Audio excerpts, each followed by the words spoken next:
বিয়ের পরের দিন সকালে ঠিক দাদাভাই চলে এসছে। আর আমরা তো কাল রাত্রেই চলে এসেছিলাম বরযাত্রীরা বাসে করে। আর সেখানে ছিল আমাদের ঠাকমা আর বড় দিদি, যে আমাদের বড় ননদ, আর মেয়ের বোন এসছে, মানে আমাদের নতুন যে যা তার বোন এসছে। আর এই যে আমাদের দাদাভাই মানে ছোটদা। বাড়িতে নতুন বউ এসেছে বলে কথা। দেখো, একজনের বাড়ির মেয়ে আর আরেকজনের বাড়ির বউ, এরকমই হয় তাই না আমাদের মেয়েদের জীবন। আর আমরা তো এখন ভীষণ আনন্দে আত্মহারা, বাচ্চা থেকে বুড়ো সবাই। আর বাচ্চারা কিন্তু দাঁড়িয়ে আছে গেট ধরার জন্য, দাদাকে ঢুকতে দেবে না বাড়িতে। আর তার আগে বেশ কিছু নিয়মকানুন আছে, যেখানে ঠাকুরকে একটু নমস্কার করে আসতে হয়, ঠাকুর নম করে তারপর কিন্তু বাড়িতে নতুন বউ নিয়ে ঢুকতে হয়। আর এই দিকে দেখতে পাচ্ছ, মেয়ের বাড়ি থেকে এসছে এক ম্যাটারও ফার্নিচার। আর এই দিকে চলে এসেছি আমাদের পাড়াতেই বহু পুরনো এক জাগ্রত মন্দির। হ্যাঁ, মন্দিরটা কিন্তু বাড়ির ভেতরেই।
দেখতে পাচ্ছ আমাদের অবস্থা। আমরা কিন্তু বর আর বউকে রাস্তায় দাঁড় করিয়ে গেট ধরেছি, কি না আমাদের টাকা দিতে হবে।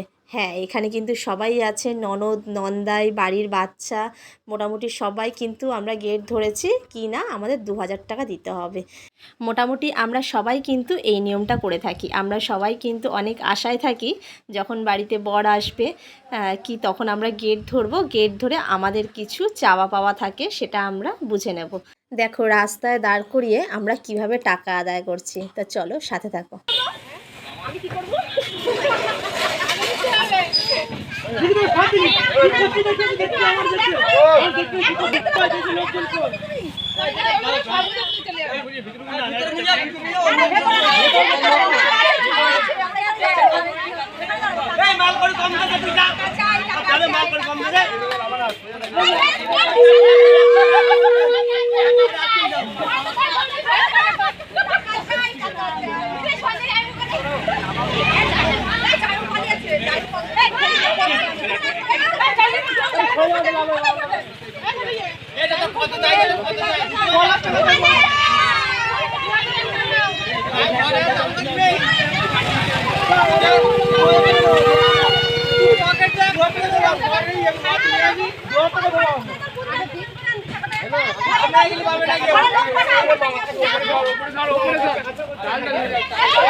কত লাগবে?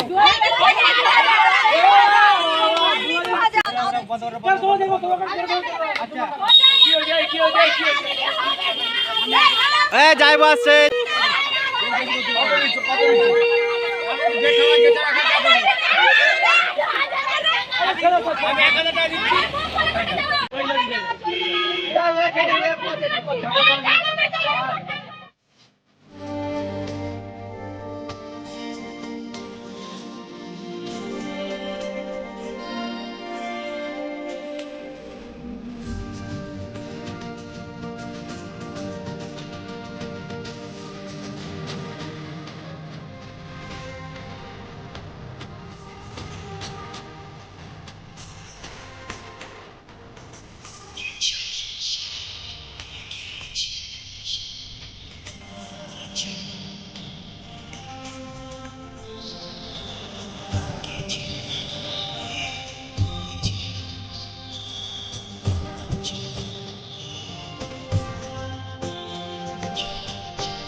সরে যা সবাই সরে যা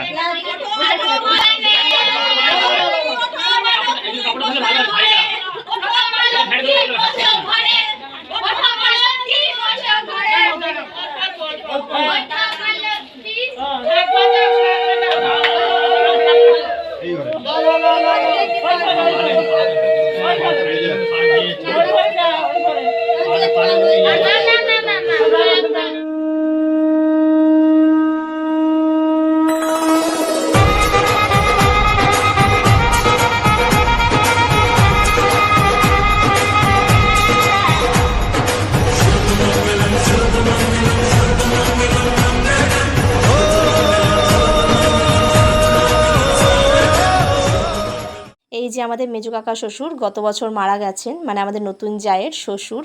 উনি বেঁচে থাকলে আজকে হয়তো খুবই আনন্দ করতেন। আর এই দিকে আমাদের ঠাকুরদা, খুব স্পষ্ট একটা বোঝা যাচ্ছে না ওনার ফটো।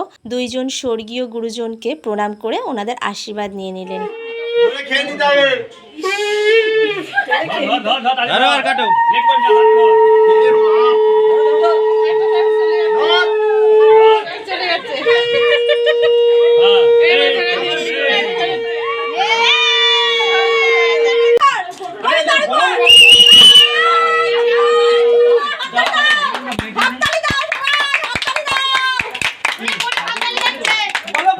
বলছি ভালো করে আর বললাম না বড় বড়কে ধরেছেন ভালো করে শোল মাছ এটা জন্য আমার হাততালি দাও আমার হাততালি দে এই দেখো আমাদের নতুন বউয়ের সব জিনিস আমরা কিন্তু ঘরে সব সাজিয়ে নিয়েছি তোমাদের দাদা ভাই আমার নন্দাই আর এই যে আমাদের বন্ধুরা সব এই যে আরেক নন্দাই সব নন্দাইরা কিন্তু এখন অবরোধ করেছে যে আমাদের ঘরে ঢুকতে দেবে না দাবি না মানলে বড় আমরা খাবার খাবো না সারা বিয়ে আমরা ঘরে ঢুকতে দেব না এক কোটি বিয়ে দাবি করেছি সারা বিয়েতে কোনো দাবি নেই এক কোটি বিয়ে এটা হচ্ছে আমাদের নন্দাইদের আমাদের সবার রিকোয়েস্ট দাদার কাছে আর দিদি ভাইয়ের কাছে না দিলে আমরা ঘরে ঢুকতে দেবো না দেখতে পাচ্ছ তাহলে আমরা কিন্তু ফুল এনজয় করছি ফুল মস্তিতে আছি আর কালকের ব্লগটা তোমাদের সামনে শেষ করিনি বলে আমি মনে করলাম যে আজকে সকালের এইটুকু ছোট্ট ক্লিপ তোমাদের সামনে তুলে ধরি আর জিনিসগুলো কেমন হয়েছে দেখো প্রতিটা জিনিস কিন্তু দারুণ হয়েছে এইদিকে আছে এইদিকে খাট আছে ড্রেসিং টেবিল আছে এইদিকে আর এইদিকে আছে আলমারি আর এইখানে আছে হচ্ছে তোমার শোকেস আর এই যে এইখানে সোফা আছে বাইরে আর এখানে আছে আর এই যে ফ্রিজটা এখনো ওপেন করা হয়নি আমাদের স্ট্যান্ড ফ্যান তাহলে প্রতিটা জিনিস কিন্তু দারুণ হয়েছে আর এই যে আমাদের দাদা ভাই বড়মশাই আর ওইদিকে নতুন বউ ওখানে বসে আছে রেস্ট নিচ্ছে এই যে আমাদের বাড়ির পিসি এই যে নতুন বউ এখন ফ্রেশ হচ্ছে নতুন বউয়ের এখন যে কালকের থেকে যে ড্রেস পরে আছে সেটা তো কন্টিনিউ পরে আছে সারা রাত ধরে পরে আছে প্রচন্ডই দেখো এখানে ছোট ননদের বর কিন্তু কড়ি খেলার জন্য আর আংটি খেলার জন্য প্রস্তুতি পর্ব শুরু করে দিয়েছে মাটি খুঁড়ে একেবারে মাটির মধ্যে গর্ত করে জল ঢেলে তাতে একদম কড়ি খেলা শুরু হয়ে গেছে মাঝে মাঝে ছুঁতে আসা জানি হাত বাড়ালে ধরা দেবে ভালোবাসা তুমি পথে চেনো পাশে আছি জেনো আমাকেও সঙ্গে নিলে থেকে যাব তোমায় আমায় নিবে তোমাদের সামনে আজকে কিন্তু ব্লগটা শেষ করছি কালকে যেহেতু ব্লগটা তোমাদের সামনে শেষ করতে পারিনি তাই মনে করলাম যে আজকে সকালে ছোট্ট ক্লিপটা তোমাদের সামনে তুলে ধরি কেমন লাগলো তোমরা কিন্তু অবশ্যই কমেন্ট করে জানিও আর চলো টাটা বাই নেক্সট ব্লগের জন্য তৈরি থেকো